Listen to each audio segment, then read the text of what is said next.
Did psychology just completely miss the boat on coercive control in family court? The truth is a little more complicated. The field understood it in theory, but completely failed to apply it in practice. And to understand why, you have to look at how modern psychology was built. It was designed to study the individual, to look for pathology within a person. The main questions were always, what's wrong with this person? What are their traits? What's their diagnosis? But abuse, especially the subtle, suffocating kind like coercive control, doesn't live inside one person. It lives in the space between people, built through patterns over time. This already put psychology on the back foot. Then came problem number 2, the medical model. Psychology wanted to be like medicine, with insurance codes and standardized tests. This meant focusing on observable symptoms and measurable traits. But coercive control is quiet. It's not a big, explosive event you can circle on a checklist. The abuser often presents as the calm, articulate, reasonable one. In fact, they often test better on psychological evaluations than their victim. Why? Because the victim is dysregulated, not disordered. They are having a perfectly normal human reaction to being under sustained psychological attack. But the field mistook this trauma response for a personality flaw. If you were anxious, you were labeled high conflict, emotional. You had poor boundaries. Hypervigilant? You must be paranoid.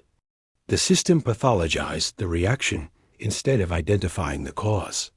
The third failure was a deep commitment to a false kind of neutrality. Psychology loves the idea of being objective, balanced, and non-judgmental. And that's great when you're dealing with two people who have equal power. But it's a disaster in an abusive dynamic. When a professional treats both sides as equally credible, the person who is an expert at manipulating reality always wins. Coercive control isn't about facts. It's about controlling the frame. The abuser sets the frame, and the victim is forced to react inside it.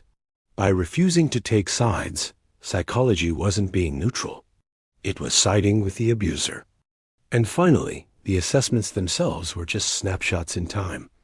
A few interviews, a couple of tests.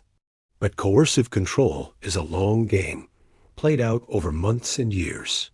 An abuser can easily put on a good performance for a few hours.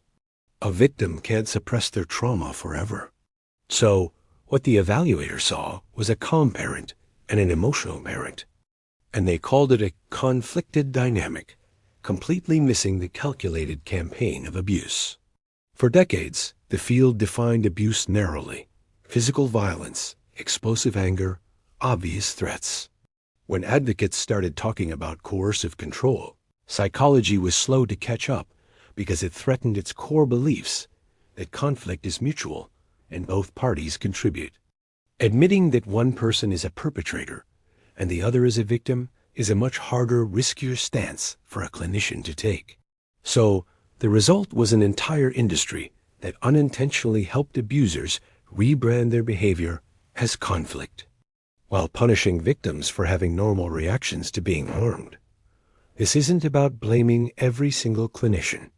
It's a structural failure of the entire field. The good news is, our reckoning is finally beginning. We're slowly realizing you can't understand human behavior without understanding power. And until psychology fully gets that, coercive control will keep hiding in plain sight. Thanks for watching.